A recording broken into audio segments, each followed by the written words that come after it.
આજના વિડીયોમાં બાળકો આપણે પર્યાવરણમાં 13મો પાઠ છે પહાડી રહેઠાણ તેનું જે સ્વાધ્યાય પોથીની અંદર સ્વાધ્યાય આપેલું છે તેના વિશેની વાત કરવાના છીએ અને તેના વિશે શીખવાના છીએ. તો એમાં પહેલો પ્રશ્ન છે, નીચે આપેલા પ્રશ્નોના જવાબ આપેલા વિકલ્પમાંથી પસંદ કરી અને આ બોક્સમાં લખો. તો અહીંયા જે બોક્સ આપેલા છે એની અંદર અહીંયા જે ચાર જવાબો બધા પ્રશ્નોમાં આપેલા છે એમાંથી સાચો જવાબ પસંદ કરીને આપણે લખવાના છે. તો એમાં પહેલો પ્રશ્ન છે, ગૌરવ જાનીની માતૃભાષા કઈ છે? તો એ આપણને કઈ રીતે ખબર પડશે? તો પર્યાવરણની પાઠ્યપુસ્તકની અંદર આવ્યું છે કે ગૌરવ જાની છે મુંબઈથી મુસાફરી કરવા માટે નીકળે છે. મુંબઈ મહારાષ્ટ્રમાં આવેલું છે. તો એની માતૃભાષા કઈ હોય? તો કે મહારાષ્ટ્રની અંદર મરાઠી ભાષા બોલવામાં આવે છે. તો એની માતૃભાષા છે એ મરાઠી છે. તો અહીંયા આપણે જવાબ લખીશું ડી. આગળ બીજો પ્રશ્ન છે, મનાલી કયા રાજ્યમાં આવેલું છે? તો પંજાબ, હિમાચલ પ્રદેશ, જમ્મુ કાશ્મીર ને ઉત્તરાંચલ. તો મનાલી છે એ હિમાચલ પ્રદેશની અંદર આવેલું છે. જવાબ આવશે અહીંયા બી. બીજો પ્રશ્ન છે, ચાંગથાંગ દરિયાની સપાટીથી આશરે કેટલા મીટર ઊંચાઈ પર હતું? ચાંગથાંગ છે એ લદ્દાખની અંદર આવેલું છે અને તે 5000 મીટરની ઊંચાઈ પર હતું. તો અહીંયા જવાબ આવશે સી.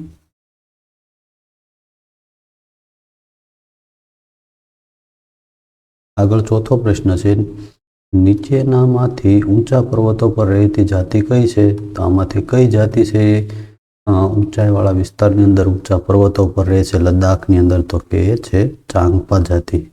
ચાંગપા જાતિના લોકો છે એ ઊંચાઈ પર રહે છે. તો જવાબ આવશે ડી અને અહીંયા આવશે ડી. પાંચમું છે, નીચેનામાંથી કયું દુનિયાનું સુપ્રસિદ્ધ ઊન છે? આમાં જો 4 જવાબ આપેલા છે, પશ્મિના, કાશ્મીરી સ્વેટર અને રેબો. તો એમાંથી કયું દુનિયાનું પ્રસિદ્ધ ઊન છે? તો કે પશ્મિના ઊન. અને જવાબની અંદર અહીંયા લખીશું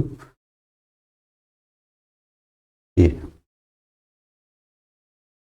તો પ્રશ્ન છે, નામગ્યાલના તંબુના ઘર કયા નામે ઓળખાય છે? તો નામગ્યાલ, લોનર, રેબો, કારા કયા નામથી ઓળખાય છે? તો કે રેબો.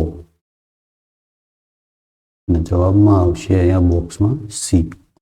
સાતમો પ્રશ્ન છે, ઉનાળામાં ઊંચી જગ્યાએ ક્યાં લોકો ઘેટા ચરાવવા માટે જાય છે? તો કઈ જાતિના લોકો જે ઊંચાઈવાળા વિસ્તાર છે લદ્દાખની અંદર ત્યાં વસવાટ કરે છે? તો કે કાશ્મીરી, નામગ્યાલ, બાકરવાલ કે ચાંગપા. તો જવાબમાં આવશે ચાંગપા જાતિના લોકો છે એ ઊંચાઈવાળી વિસ્તારની અંદર ઘેટા ચરાવવા માટે જાય છે. આગળ અહીંયા એક પ્રશ્ન છે, તમારે 2-3 દિવસ માટે પ્રવાસમાં જવાનું છે. તો આ પ્રવાસ માટે તમે કયો સામાન સાથે લેશો? માની લો કે તમારે 2 દિવસ માટે કે 3 દિવસ માટે પ્રવાસમાં જવાનું છે. તો પ્રવાસમાં ત્યાં 2-3 દિવસ રોકાવાનું હોય તો આપણે અલગ અલગ પ્રકારની વસ્તુઓની જરૂર પડે. તો એ કઈ વસ્તુઓ હશે, કઈ વસ્તુની આપણને દિવસ દરમિયાન જરૂર પડે છે એ બધી વસ્તુઓ આપણે સાથે લેવી પડે. તો યાદ કરીને તમારે યાદ કરવાનું છે કે સવારે ઉઠો ત્યાંથી સાંજે સૂવો ત્યાં સુધીમાં તમારે કઈ વસ્તુઓની જરૂર પડે છે એ વસ્તુઓ આપણે સાથે લેવી પડે. તો પ્રવાસમાં 2-3 દિવસ જવાનું હોય તો આપણે સર્વપ્રથમ તો સવારે ઉઠીએ એટલે શેની જરૂર પડશે? તો કે બ્રશ, પછી નાહવા માટે ટુવાલ, સાબુ,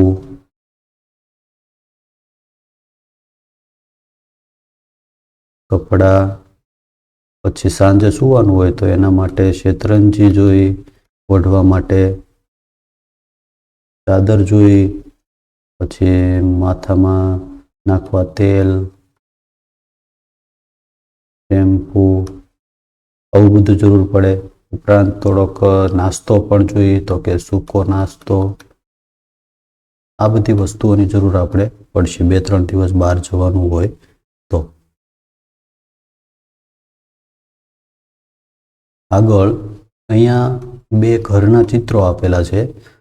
નીચે જુદા જુદા વિસ્તારોના ઘરના ચિત્રો આપેલા છે. તે ઘર બનાવવા માટે વપરાતી સામગ્રીના નામ તેની ફરતે લંબચોરસમાં લખો. તો અહીંયા જે ચોરસ આપેલા છે લંબચોરસ, એની અંદર આ ઘર બનાવવા માટે કઈ કઈ વસ્તુ વપરાણી છે તે આપણે લખવાની છે. અને આ ઘર બનાવવા માટે આમાંથી જે વસ્તુઓની જરૂર પડી હોય તે આપણે લખવાનું છે.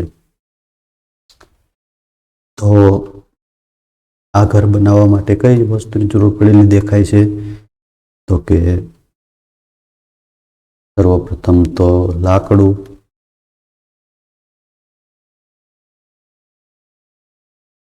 પથ્થર, માટી અને ઘાસ. આ 4 વસ્તુમાંથી એ ઘર બન્યું છે. પછી આ ઘર બનાવવા માટે શેની જરૂર પડી છે? બાજુમાં બીજું ઘર છે બનાવવા માટે, આ ઘર બનાવવા માટે. તો એના માટે પણ લાકડું, પથ્થર, પછી બીજી કઈ વસ્તુ એમાં હશે? તો કે ઈંટ, સિમેન્ટ, આ બધી વસ્તુઓની જરૂર પડી હશે.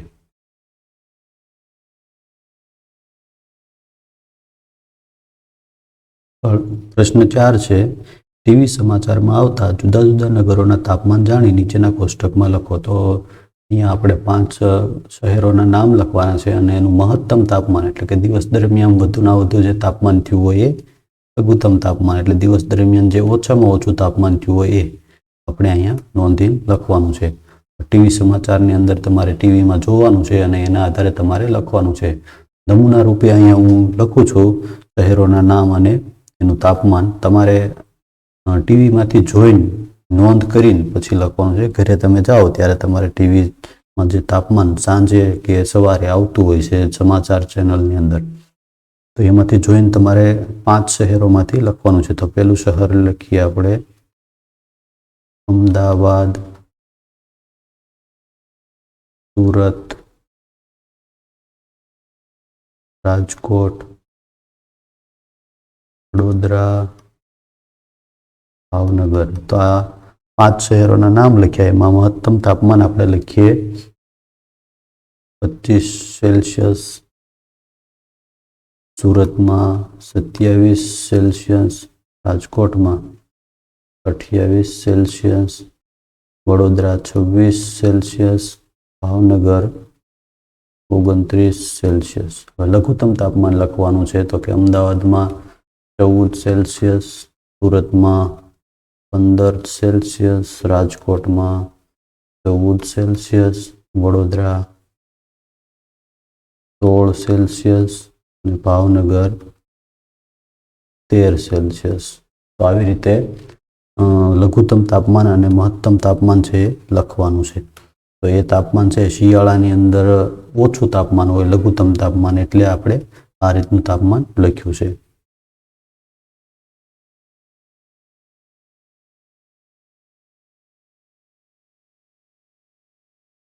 આગળ હવે અહીંયા એક નકશો આપેલો છે, ભારતનો નકશો આપેલો છે. નીચે આપેલ નકશામાં ઉત્તર દિશા, પૂર્વ દિશા, પશ્ચિમ દિશામાં 4 દિશાઓ આપેલી છે. એના છેડે એક એક રાજ્યમાં તમને મનગમતો રંગ પૂરો. ત્યારબાદ 4 રાજ્યોમાં માગેલી માહિતી નીચેના કોષ્ટકમાં લખો. જો આની અંદર જે નકશો આપેલો છે એમાં 4 દિશામાં જો આ એક ઉત્તર દિશા આપેલી છે, તો આ ઉત્તર દિશા થઈ અને નીચે દક્ષિણ દિશા થશે. નીચે ઉત્તરની નીચે હોય દક્ષિણ.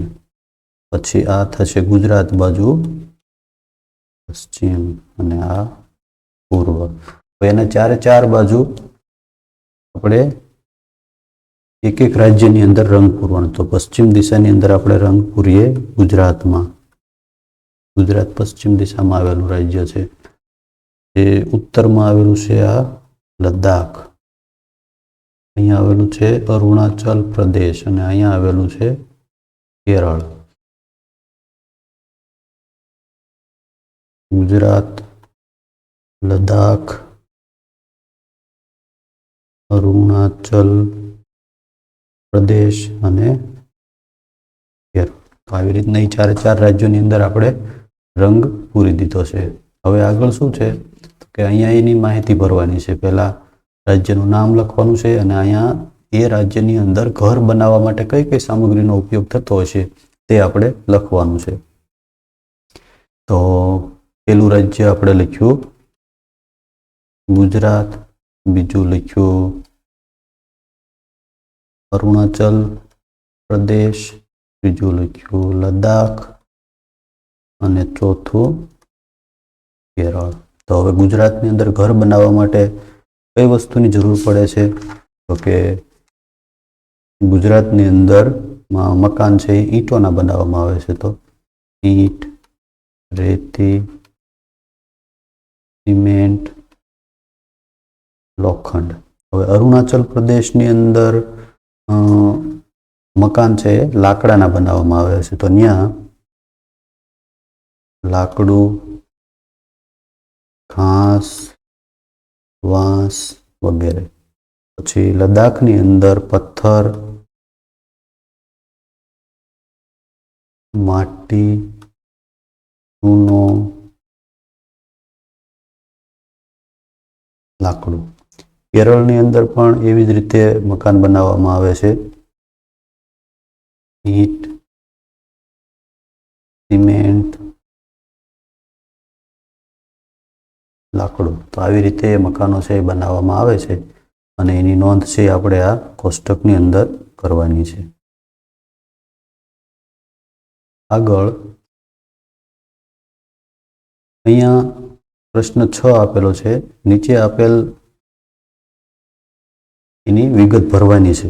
તો અહીંયા તમારે તમારું નામ, તમારું ગામ અને એકમમાં આપેલ લેહ વિસ્તારમાં ઠંડુ રણ એની જાણકારી અહીંયા બધી આપણે લખવાની છે. તો આપણું ગામ છે, તમારું ગામ, તો ત્યાંનું તાપમાન કેટલું છે એ તમારે લખવાનું છે. તો કે અમારા ગામની અંદર તાપમાન 14°C છે. બરાબર છે. તો લેહની અંદર કેટલું તાપમાન હોય છે? લેહમાં, લેહ એટલે ઠંડુ રણ, તો એની અંદર તાપમાન કેટલું હોય છે? તો કે ત્યાં તાપમાન છે એ -15°. તો આ ફિક્સ તાપમાન નથી લખેલું આપણે, એની આસપાસ તાપમાન લેહની અંદર, ઠંડા રણની અંદર એટલું તાપમાન રાત્રિ દરમિયાન કેમ થઈ જતું હોય છે. પછી પોશાક, આપણા ગામની અંદર પોશાક છે એ શું લોકો પહેરે છે?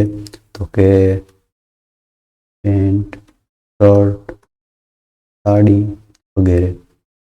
પછી લેહની અંદર, તો કે તેની અંદર લેહની અંદરનો પોશાક શું છે? તો કે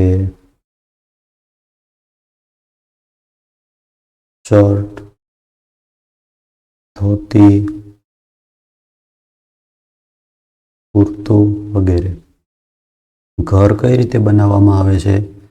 તો કે ઘર છે બનાવવા માટે રેતી, સિમેન્ટ,